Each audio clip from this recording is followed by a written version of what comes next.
Well, welcome. Good morning, good afternoon, good evening, depending on where in the world you are joining us from.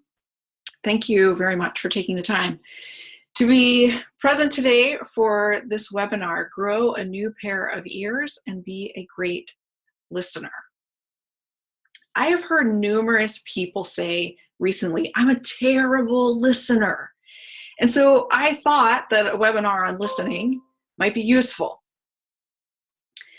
I don't know about you, if you've ever said this, but I'd like to hear back from you at the start of this webinar to know, have you ever heard yourself say this? I'm a terrible listener. And so I'm going to ask you to share in a poll how often you have found yourself saying, I am such a terrible listener, or something like that. Like, oh, I just can't listen well, or I always get distracted. So I'm gonna ask you to take a moment to cast your vote. Have you ever said this? Do you say it a lot and you feel like, oh, I say it because it's true, or you say it on occasion, or you never find yourself saying this because you are a great listener? I hope some of our attendees are already great listeners, and I hope all of you will be by the end of today's webinar. All right, so let me give another few seconds for those of you who are answering to cast your votes. If you're watching the recording later, you won't get to see these questions coming out, so I'll just talk through the results. So sharing the results, nobody attending today says that they say it a lot, so that's a great sign. We have some good listeners. Some of you say, okay, we've got 67% say, I say it on occasion, I've heard myself say it, and we have 33% who say, never, I'm a great listener. So that is fantastic news. And I hope by the end of today, everyone will be able to pick up on some additional techniques to be an even better listener.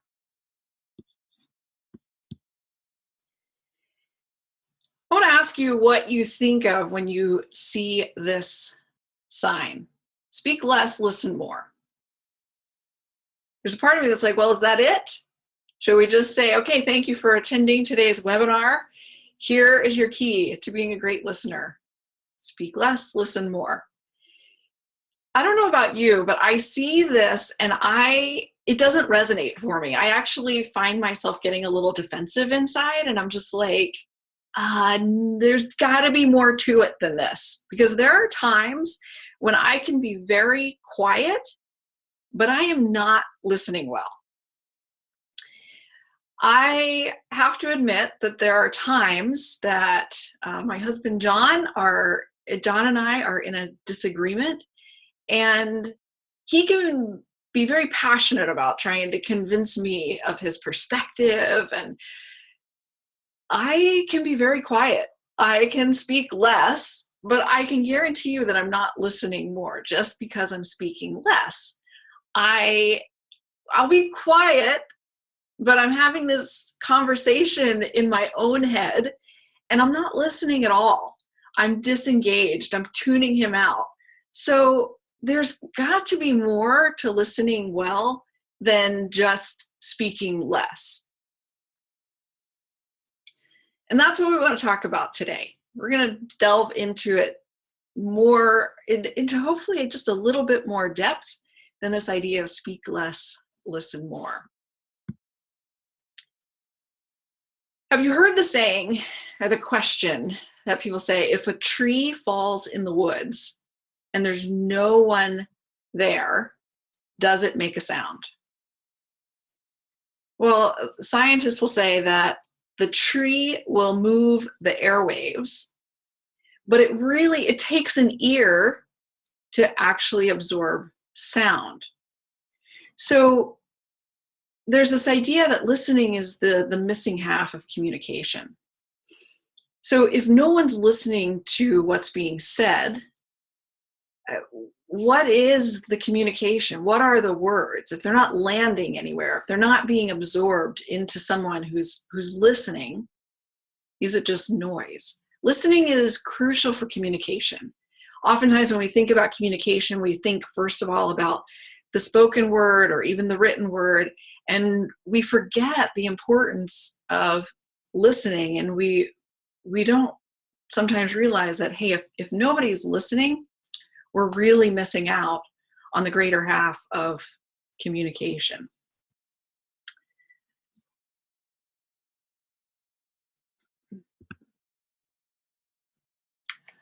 At Christmas this last year, John's family was visiting. And during the course of a week, I heard John and his mom say at different times, "Oh, I'm such a terrible listener." And both of them said it at different times, and they said it to me. And I listened to them say that, and I was like, you know what? Actually, there's times where you're a really good listener. And they both, thought about it, and they were like, yeah, that's true. Yeah, sometimes I listen, but a lot of times I'm just a terrible listener. And this got me thinking about what makes the difference when it's easy to listen. There are times that it's easy to listen, and there's times where it's really difficult to listen. And I've talked to John, and I've acknowledged that, hey, sometimes you don't listen really well to me, and sometimes I get frustrated because I see you listening really well, particularly if it's something with work and it's important and things like that. And then there's times where you just don't listen well to me, and sure, that can be frustrating. But there's something that grabbed my attention during those conversations at Christmas where it's like, hey, you know what? Sometimes I'm a really good listener and sometimes I'm not. And I think for all of us, probably we can say there are times where we've been terrible listeners. And there's times where we can say, hi, I am a good listener. Let's talk. So I want to dig into a little bit about, well, what makes the difference? And today, by the end of the webinar, I hope that you'll be able to just be more aware of yourself as a listener. And I want you even now to be thinking about those times that you know that you're a good listener. Who is it with? What are the circumstances? Is it at work? Is it at home? Is it with certain people? Is it with certain family members?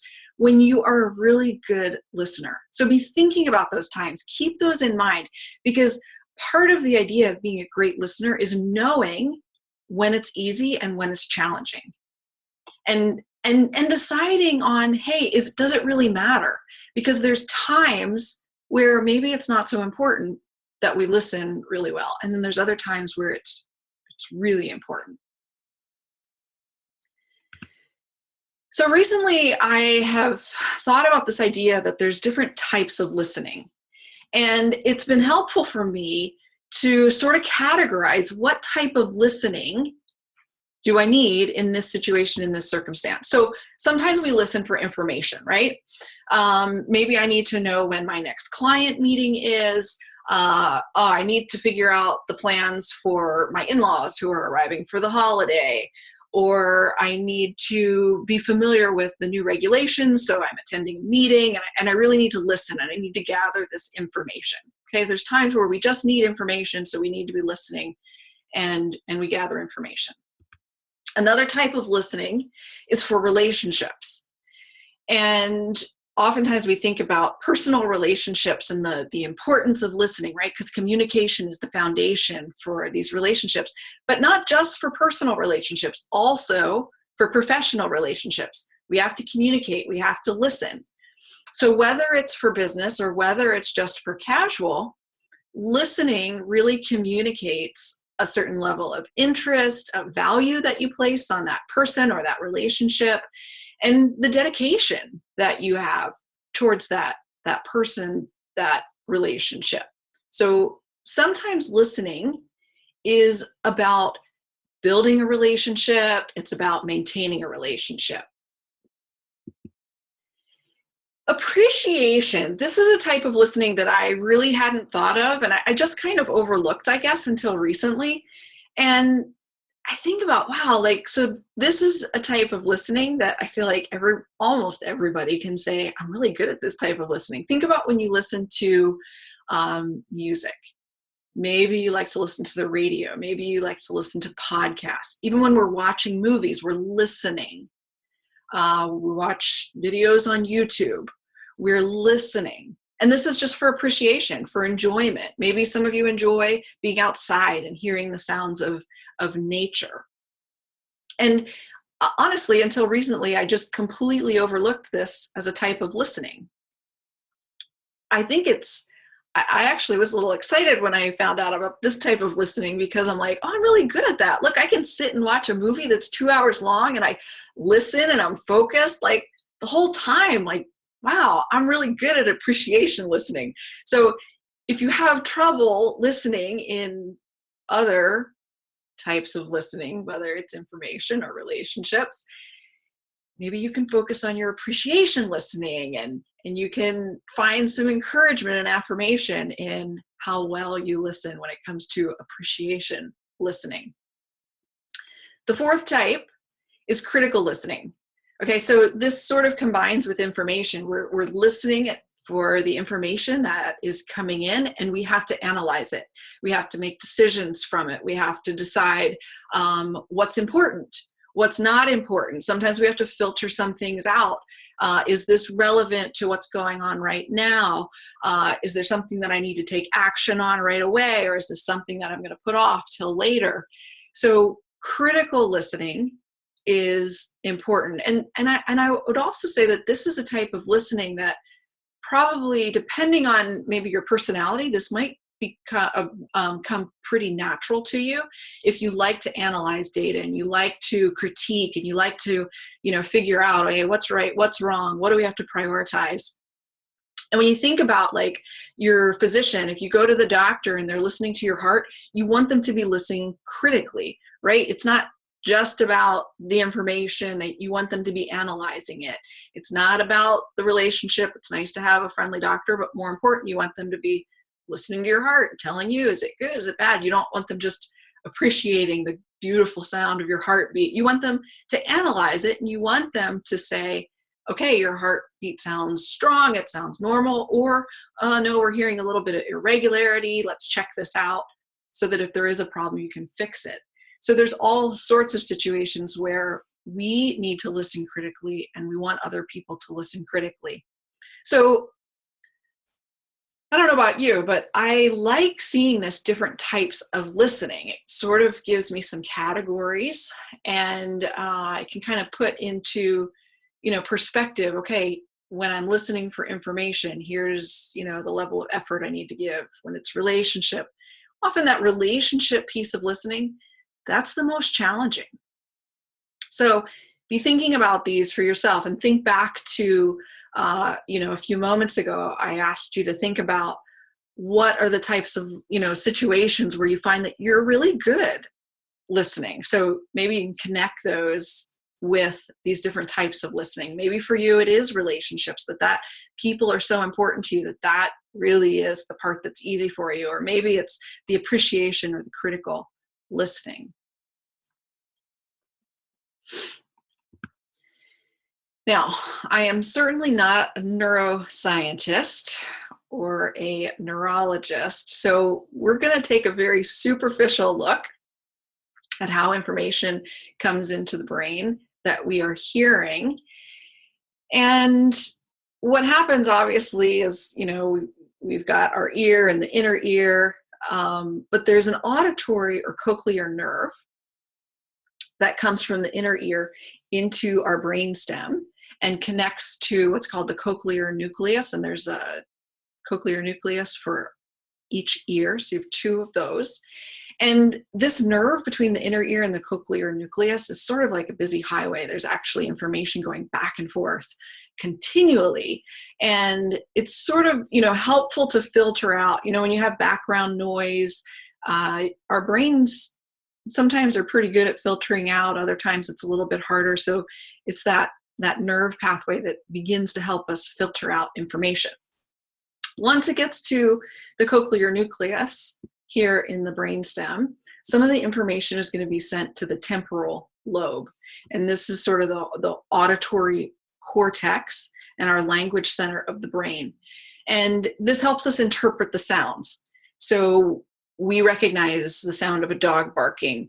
If our friend calls us on the phone and says hello, we can often identify who it is just by hearing the tone of their voice. So the temporal lobe is the part of the brain that helps with that. And then we also have information sent to the prefrontal cortex here in the frontal lobe. And this is where we really process the sound information with evaluating the emotion, the expression, the memories that we have. And this prefrontal cortex gives us meaning to what we hear. And it just integrates with how something is expressed with our past experiences. So if you hear me talking in an irritated tone of voice, you recognize the tone and you give meaning to that. You say, oh, Lisa's upset. Maybe you think she's upset with me. What did I do? And maybe I'm upset with you, but maybe I'm upset with something else and I'm really frustrated and I just happen to be talking with that irritated tone, even though it has nothing to do with you. But your prefrontal cortex is going to have to analyze that and decide what's going on. Lisa sounds upset. Is she upset at me? Is she upset at something else? And through that listening, we'll actually talk about some of the techniques you can use in a few moments to help you figure out, is she upset at me? Is she upset at something else? So again, really briefly, just the way that our brain processes the sounds that are coming in through our ears. And I really think that listening is a part of the reason why listening is hard work is because of the way that our brain takes in information. And again, like processing the emotion, the tone, the memories that we have, all of this gets factored in to our listening. So it's funny because I say it's funny. It's actually a challenge for me, at least. John can say something to me that, you know, maybe triggers a memory or a past experience that was negative, and it's almost like I just stop listening. I kind of shut down. I'm like, I kind of go into that I don't hear you anymore mode. And it's not necessarily just about the words that are said, but it can be related to tone and my past experiences and all sorts of things. So the way our brain actually works and takes in information, I believe, is partly why it's so challenging to listen well. Another reason why I think it's challenging to listen well is that our brain seems to put more emphasis on the information that we see than the information that we hear. So I want to do a little experiment, and I usually do this when I am with a face-to-face audience. So this is a new experience for me to try it on the webinar.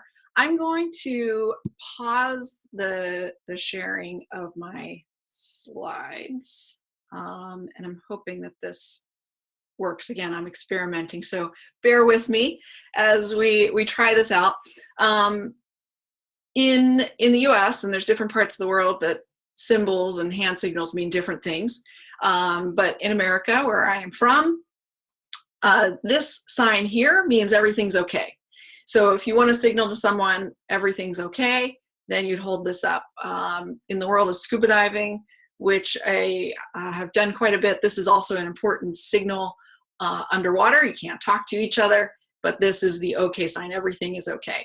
So obviously I can't see you, so I'm going to go by faith that you'll engage with me in this experiment. And I want you to make the okay sign. So everyone make the okay sign where you are. Okay, everybody has the okay sign. I want you to place the okay sign on your cheek. Okay, now, because I can't see you, I'm not sure what you did, but I'm going to ask you a question. I'm going to continue my sharing, and I'm going to ask you, what was your first response to the okay sign? When I gave you those instructions, did you place it on your chin on your cheek, or did you sense something wasn't right, but you weren't really sure what was going on? So take a moment to tell me what you did if you participated in my experiment. Did you place it on your chin? Did you place it on your cheek? Did you sense something wasn't right, but you weren't completely sure what was going on? All right, I'll give you another second to log your response. Now, let's see. So 20% of you placed it on your chin, which is what I did. 20% of you placed it on your cheek, which is what I said. Those are the words I said. I said, place the OK sign on your cheek. And 60% of you said, something's not right, but I'm not quite sure why. So thank you very much for experimenting with me. Here's what happened. So let me just review. I said, here's the OK sign. Place the OK sign on your cheek. But I placed it on my chin. So what did your brain do? Your brains were like, hey, wait, I heard one thing, but I saw another thing. For those of you who placed it on your chin, it's a very normal response because your brain was paying attention to what you saw. You saw what I did. And our brains tend to pay more attention to what we see than to what we hear. So this is this idea here, like, okay, you saw me do this, but you heard me say for you to do this, and your brain, you know, for several of you, it's like, something's not right, not entirely sure what. Our brains pay more attention to what we see than what we hear. So this is another reason why listening is challenging. So look at these pictures here. This person is saying to you, it's a great day. I'm having a great day. Do you believe this person? The facial expression in the middle. I'm having a great day. Do you believe them? No, you don't believe them because the facial expression, the tone of voice, the words, I'm having a great day, they lose their meaning as our brain interprets these words, these sounds. It's like, wait, things don't match up. If, you know, the face on the facial expression on the right side, it's like, I'm having a great day. Like, still, like, well, are you having a great day? Do you know if you're having a great day? Or, you know, the one like, I'm having a great day. Like, none of these facial expressions and tones match the words that are said. And this is, again, one of the reasons why I believe that listening is so challenging, because our brains, the way our brains are wired, we pay more attention to what we're seeing. We pay more attention to the tone of voice than we do the actual words. So let's look quickly at 5 levels of listening. And then I want to share with you some techniques that you can apply to be a great listener. So I like how this starts. We start at the bottom with 1 and we work up to 5. Ignoring. Okay, like some of you might say, well, that doesn't even count as listening. And I'd say, well, sometimes we can choose to ignore, right? We know something's going on and we consciously choose to ignore it, right? How about the pretend listening? Any of you guilty? I'm totally guilty of this sometimes. Again, sometimes at home, John gets going on telling me, you know, about details about something, and I just kind of maybe get distracted. And I can kind of like, I can pretend listen, or, you know, if I'm on the phone and then I get distracted by sending an email or checking Facebook, or, you know, and you just kind of do that, and then the person you're listening to asks you a question and you realize you weren't listening, and you're like, wait, what was that? It's pretend listening. I am very guilty of this at times. How about the selective listening? I know multiple people that I feel like are really good at selective listening.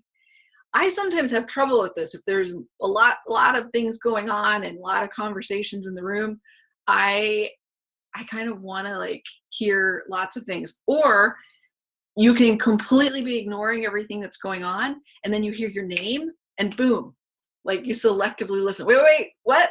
What did somebody say about me? Or someone, mentions something else that you're really interested in. All of a sudden, like, wait, what was that?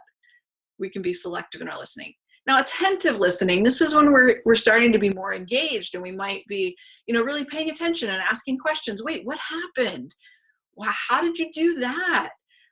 What did she say? You're being attentive.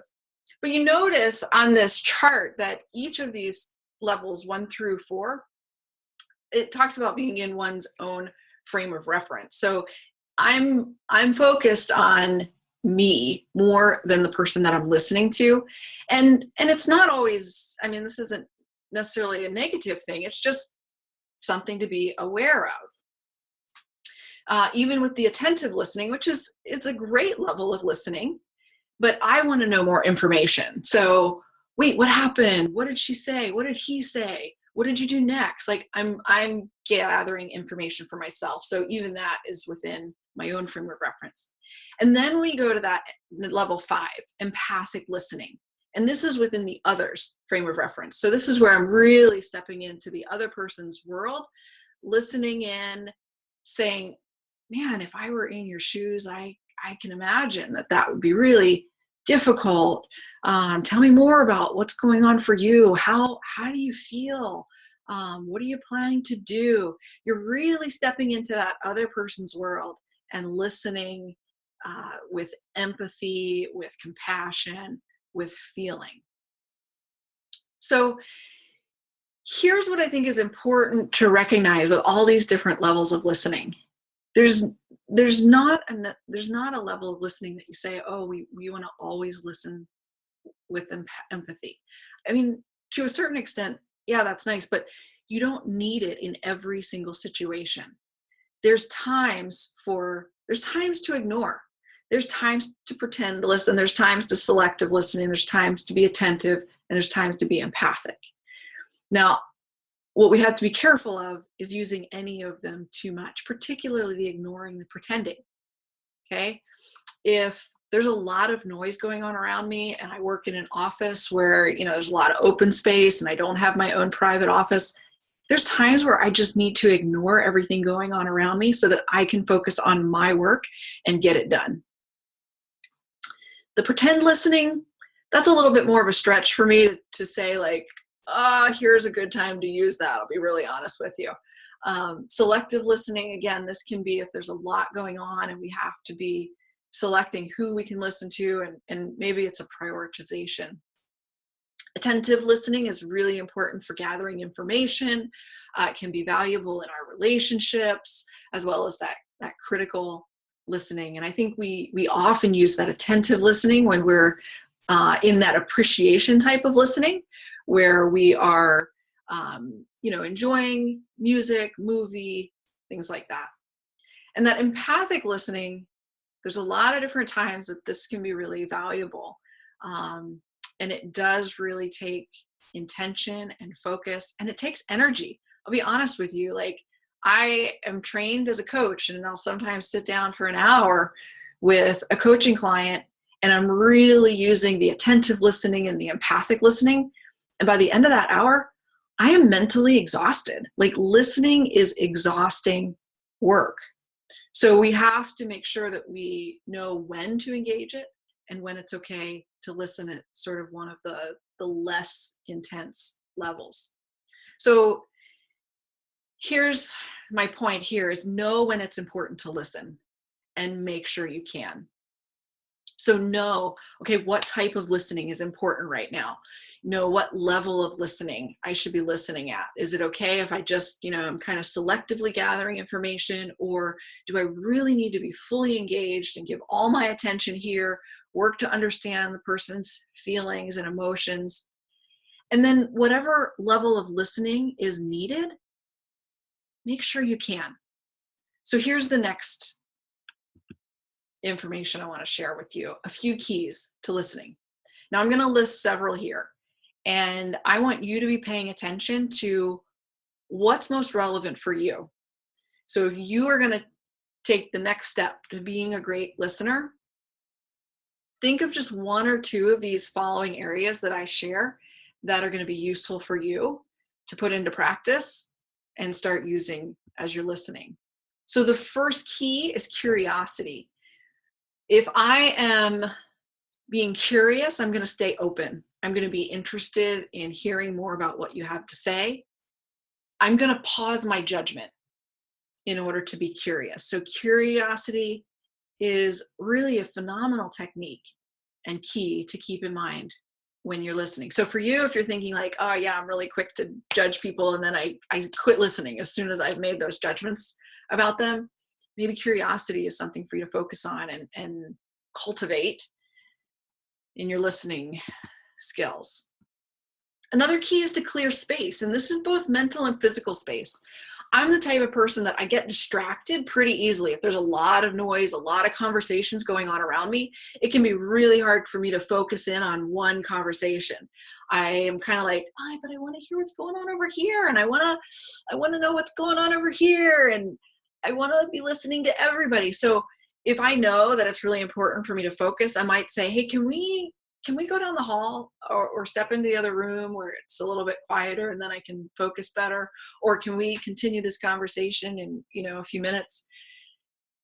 The mental clearing of space, you know how it is, right? Like we're busy, we have all these pressures, someone's talking to you and you're thinking, I really need to be going to my next appointment. I really don't have time for this. Thinking about a conversation you just had. It can be really challenging to clear the mental space, but really important if the listening, if it needs your full attention. And I'll just mention, this is going to come up, like the cell phones and things like that. It's distracting to us. And I'm sure all of you have been in conversations where you're talking to someone and they're sort of listening, and the next thing you know, they're looking at their phone, or they're, kind of typing, and they're they're pretend listening at that point, right? Or you're pretending if you're doing that. I think it's just normal. We all do it at certain times. And I come back to that idea of saying, know what type of listening you're engaging in and know what's most important. What level of listening do you need to be listening at?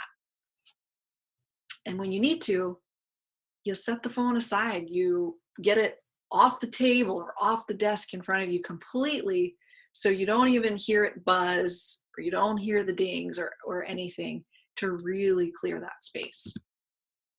Asking questions. So that attentive listening, I was talking about this, where you'd say like, hey, what happened? Or how did you do that? Or what did she say? And then what did he do? Asking questions is a great way to listen. And one of the things I love about this idea is that sometimes we think about listening as a passive thing that we do. When you think back to one of those first slides where I said that speak less, listen more, we kind of like simplify it like that. And then we're just like, okay, I just need to be quiet and listen. And it's like, listening is active. And that term active listening, you've probably heard that. Asking questions is actually a great way to listen, as long as you're asking questions that are curious. It kind of goes along with the curiosity. And questions like, well, what else? What did you think about that? Well, what would you do different if you could do it again? How did you respond? These are curious questions. Some questions that are not so curious and helpful are like, why? Why'd you do that? Well, why didn't you just say this? Why questions tend to have a little bit of judgment mixed in with them, so you want to be really careful. Occasionally you got to ask a why question, but if you can ask questions that are a little bit more curious about, well, what happened then? And what did he say? And how did that happen? Those questions tend to be a little bit more curious. So listening is active. When you're asking curious questions, that's an important part of listening. Look at the other person. So this is sort of like a Well, duh, of course. And yet, how many of us get distracted by our phones or something else that's going on, and you find yourself looking over somebody's shoulder? If you can really focus in, look at the other person. I travel all around the world and do trainings, and eye contact is different in different cultures, different societies. Like there's different ways to have appropriate eye contact. So it's interesting when we talk about this in different cultures, but know what's appropriate, not just for your own culture, but the culture of the person that you're listening to as well, in order to make that connection.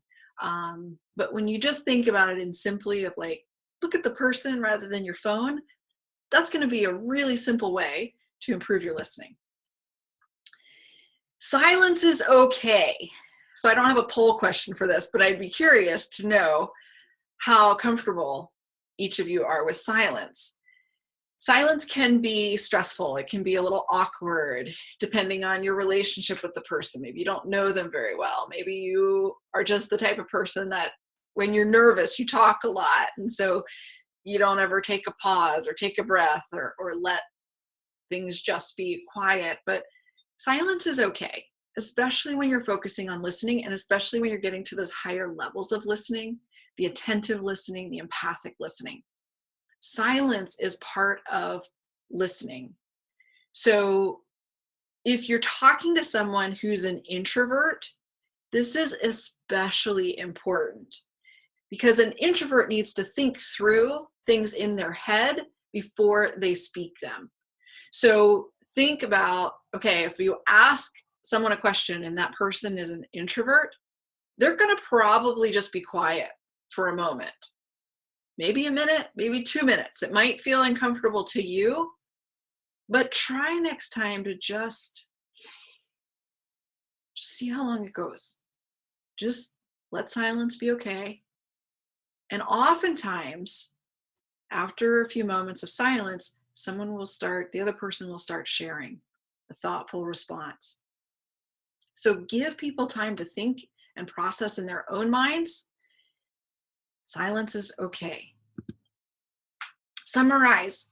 This is a great skill of active listening. And I'll tell you a story. The first time that I was introduced to this idea of summarizing, I was part of a training to lead couples who were getting married through like a 6 to 8 week premarital training course.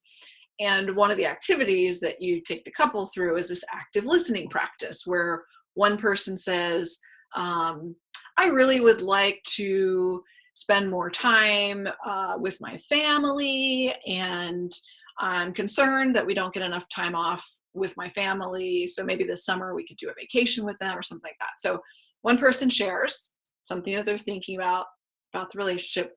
The other person's job is to just summarize back. So, okay, so what I hear you saying is that it sounds like you'd like to spend more time with your family, and you were thinking this summer, we've got a couple, weeks blocked off for vacation, and it sounds like you'd like to talk about maybe taking some of that time to spend with your family. Yeah, exactly, right? Okay, so that's an example of just summarizing. This can be really challenging, and when I was in this training course, the person that I was working with had a really hard time with it. And he just wanted to be like, okay, well, let's do this with, your family then. And, kind of jumping right to solution. And, summarizing is sort of like an in-between where you just acknowledge you've heard what I said. This is, when I practiced it in this training course, honestly, I felt like it feels kind of strange. It feels sort of like contrived. I don't know how I think about this, but we practiced it, we kind of had some fun with it. And then about a month later, I was talking with a friend, and I'm sharing sort of what's going on in my life and, talking for a while. And my friend says to me, he's like, okay, so it sounds like, and then he goes on to kind of just summarize what I've said. And I was like, yeah, exactly. Yeah. And then, I talked a little bit more, and then he was like, so So, what you're saying is, this. And I was like, well, not exactly. More of what I'm saying is this. And all of a sudden this light bulb goes off and I'm like, this guy is summarizing, and it's so, wow, this is wonderful. Like, it feels really good as the person being listened to have the person like just summarize and reflect back to you what you've said, because I feel like you get it, you understand. And so this is a really, I would even say, like, it's a gift to the person that you're listening to. And it also just kind of forces you to think about, okay, I'm going to have to just reflect back. And I mean, you don't repeat back everything they said, but you want to kind of summarize it. What are the ideas? What's the feeling involved with it? And then reflect back. And the person that you're listening to might be like, yeah, exactly. You totally get it. Or they might be like, no, not really. But that's okay. It gives them a chance to kind of clarify. It doesn't mean you necessarily misunderstood, but it gives them a chance to clarify if the way that you're summarizing back to them isn't completely, accurate. So really powerful tool. Feels like a gift. The first time I practiced it, it felt really odd and a little contrived, but I'd encourage you to give it a try. Practice with a friend, family member, safe place. Just kind of summarize back what you hear them say. See what the response is. Wait. I love this. WAIT. Why am I talking? There are times where we just need to stop and say, why am I talking? Is there really a reason that I'm talking? And this kind of relates back to that, like, being okay with silence. Sometimes we're just talking because we're nervous and we want to fill in the space. So if you can remember to wait and think, why am I talking? That can be a helpful tool for listening. And this one as well, TM squared. Tell me more. This kind of connects with the questioning and being curious. But this little phrase, these 3 words, tell me more, can really be a gift to the person that you're listening to. So I might sit down with you and say, man, I just had a tough weekend. It's Monday, or, kind of reconnecting at work. And I'm just like, yeah, I just had a, and you can say, tell me more. Tell me more about your weekend. Tell me more about what happened. That's such a gift. It opens the door. It tells me that you're listening, you're interested. So take a look at this list, and I know you can't necessarily do all of them at once, right? So I want you to be thinking about which 1 or 2 jumps out at you and be like, oh yeah, I want to work on that. I want to practice being okay with silence. Or if I would just, clear the mental space, I think I'd be a better listener. Or, oh yeah, I totally have that why am I talking thing. Like I get nervous and I kind of feel awkward and then I just ramble on and on. And so maybe the wait for you, or maybe just tell me more. Maybe you want to practice with that phrase, tell me more. So take a moment and think about which one of these keys to listening, 1 or 2 of them, really stands out for you.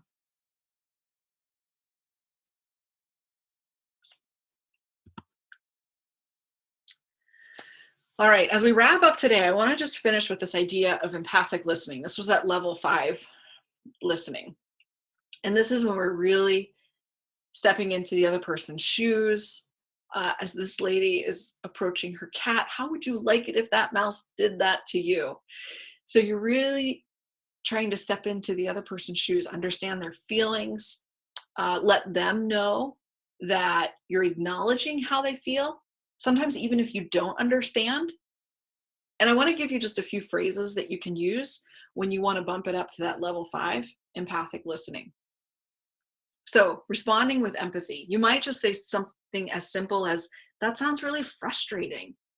Or you might say, if I were you, I'd be upset too. And maybe even if you're thinking like, who cares about this? This is no big deal. Remember, you're putting yourself in the other person's shoes. So if I were you, okay, well, I might be upset too. If as me, I wouldn't be upset, but if I were you, I'd be upset too. Just saying that makes sense. If someone's frustrated about something, if someone is worked up about something, just saying, hey, that makes sense that you would feel that way, or that makes sense that you would see it that way. Like, yeah, no, that makes sense. That is a way of responding with empathy. Or if it's something positive too, we want to use this for not just reflecting negative emotions and feelings, but hey, that sounds like a great opportunity. So here are a few phrases, and you can use these phrases over and over to help you respond with empathy. And if this isn't a natural strong point for you, which one of these phrases stands out to you? Try it out, use it over and over, and particularly that second one. If I were you, I'd be upset too. That can really be, if I were in your shoes. You can use that over and over, and that can be helpful to let someone know that you're connecting, you get it. Okay, if I were you, I would be upset. I'd be frustrated. Oh, I'd be so angry too if that happened to me. That makes sense. All of these simple phrases help someone feel understood and listened to, and it takes it to that level 5 listening.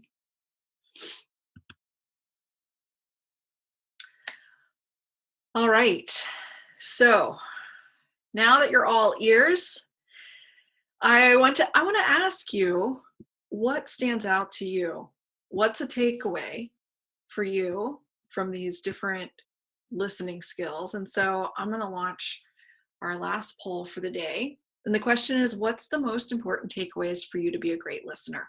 And I've designed this to be multiple choice, so you can choose more than one. If there's two, and I'd encourage you, limit yourself. I mean, you might say, oh, all of them, and I would be grateful if all of them were important to you. But maybe just pick one or two or three at the most, that really stand out to you, and take a moment to put in your votes for what stands out for you.